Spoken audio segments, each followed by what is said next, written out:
क्या तकनीक और सिस्टम की सुस्ती किसी का सपना रोक सकती है, खासकर तब जब वो सपना देश की सबसे प्रतिष्ठित सेवा यानी यूपीएससी से जुड़ा हो। दृष्टिबाधित यानी विजुअली इंपेयर्ड अभ्यर्थियों के हक में आज देश की सबसे बड़ी अदालत सुप्रीम कोर्ट ने एक बेहद कड़ा और अहम रुख अपनाया है। कोर्ट ने यूपीएससी को साफ शब्दों में चेतावनी देते हुए सिर्फ एक हफ्ते की मोहलत दी है। मामला जुड़ा है स्क्रीन रीडर सॉफ्टवेयर से, वो तकनीक जो दृष्टिबाधित छात्रों के लिए परीक्षा की बाधाओं को खत्म कर सकती है। सुप्रीम कोर्ट ने आयोग से सीधा सवाल किया है कि अनुपालन रिपोर्ट यानी कंप्लायंस रिपोर्ट कहां है। अब एक हफ्ते के भीतर यूपीएससी को हलफनामा देकर यह बताना होगा कि आखिर इन खास छात्रों के लिए परीक्षा को पारदर्शी और सुलभ बनाने की तैयारी कितनी मुकम्मल है। दोस्तों, आपको बता दें कि यह मामला नया नहीं है। सुप्रीम कोर्ट ने पिछले साल 3 दिसंबर को ही यूपीएससी को सख्त निर्देश दिए थे कि परीक्षा के हर नोटिफिकेशन में यह नियम साफ साफ लिखा होना चाहिए कि कैंडिडेट्स एग्जाम से 7 दिन पहले तक अपने लेखक यानी स्क्राइब बदल सकें।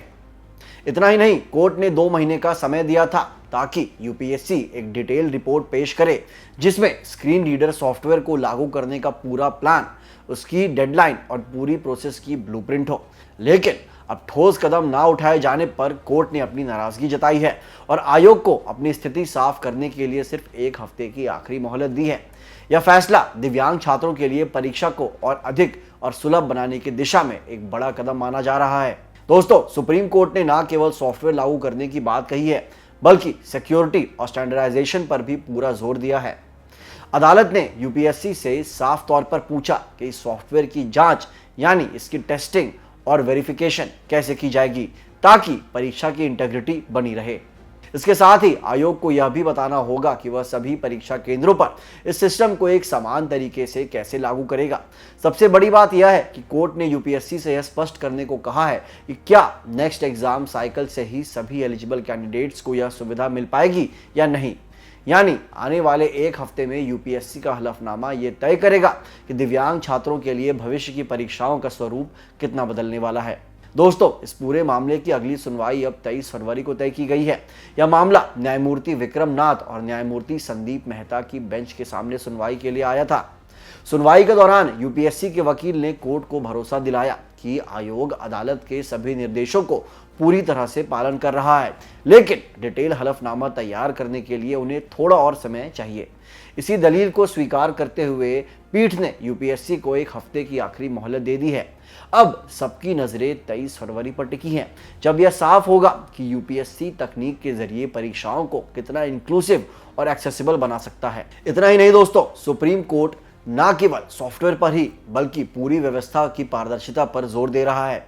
सुप्रीम कोर्ट ने यूपीएससी को यह कड़ा निर्देश दिया है कि अगर कोई अभ्यर्थी अपना लेखक यानी स्क्राइब बदलने का अनुरोध करता है तो आयोग को 3 वर्किंग डेज के भीतर उस पर फैसला लेना होगा और अगर अनुरोध ठुकराया जाता है तो उसका ठोस कारण भी बताना होगा। इसके साथ ही परीक्षा को और अधिक सुलभ और सुरक्षित बनाने के लिए सुप्रीम कोर्ट ने यूपीएससी को एक जॉइंट कोलैबोरेशन का सुझाव दिया है। आयोग को निर्देश दिया गया है कि वह दिव्यांगजन सशक्तिकरण विभाग और राष्ट्रीय दृष्टि विकलांग संस्थान यानी NIEPVD के साथ मिलकर काम करें। इसका मकसद एक ऐसा यूनिफॉर्म प्रोटोकॉल और गाइडलाइंस तैयार करना है जिससे स्क्रीन रीडर जैसी सहायक तकनीकों का इस्तेमाल पूरे देश के परीक्षा केंद्रों पर सुरक्षित, स्टैंडर्डाइज्ड और आसान बनाया जा सके। यह कदम सुनिश्चित करेगा कि तकनीक का लाभ हर उस छात्र तक पहुंचे जिसे इसकी सबसे ज्यादा जरूरत है।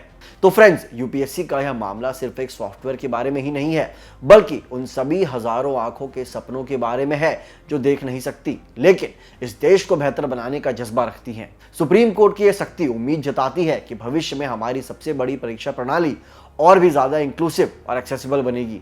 अब सबकी नजरें 23 फरवरी की सुनवाई पर हैं और जैसे ही कोई नया अपडेट आएगा हम आप तक सबसे पहले पहुंचाएंगे। अगर आपको आज का यह डिटेल्ड एनालिसिस पसंद आया और आपको लगता है कि सिस्टम में ऐसे बदलाव जरूरी हैं तो इस वीडियो को लाइक करें और उन सभी एस्पिरेंट्स के साथ शेयर करें जो अपनी बाधाओं से लड़कर आगे बढ़ रहे हैं। कमेंट्स में हमें जरूर बताएं, क्या आपको लगता है कि तकनीक के इस्तेमाल से परीक्षाओं में धांधली रोकी जा सकती है।